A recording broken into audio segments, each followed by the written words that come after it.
Hi guys, welcome to my channel. இன்றைக்கி சத்தான பச்சை காராமணி சிறுகீரை கடையல் பார்க்கலாம் வாங்க. அதுக்கு ஒரு பேனில் 2 டேபிள் ஸ்பூன் எண்ணெய், 10 பல்லு பூண்டு, 20 பச்சை மிளகாய் சேர்த்து நல்லா வதக்கிக்கோங்க.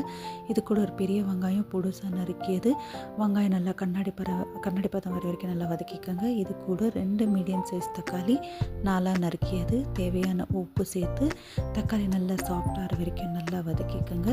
தக்காளி நல்லா சாஃப்டான பிறகு இதுடன் 1 கப்பு பச்சை காராமணியை சேர்த்து 3லேருந்து 4 நிமிஷம் வரைக்கும் நல்லா வதக்கிக்கோங்க. இது கூட 1 டேபிள் ஸ்பூன் மஞ்சத்தூள் போட்டு வதக்கிக்கோங்க. இப்போது 2 கட்டு சிறுகீரை நல்லா கழுவியது இது கூட சேர்ந்து நல்லா ஒரு 3லேருந்து 4 நிமிஷம் வரைக்கும் அந்த கீரையை நல்லா இது கூட வதக்கி விட்டுக்கோங்க. கீரை நல்லா பாதி வேகணும். கொஞ்சமாக தண்ணி ஊற்றி 2 விசில் வேக வச்சுக்கோங்க.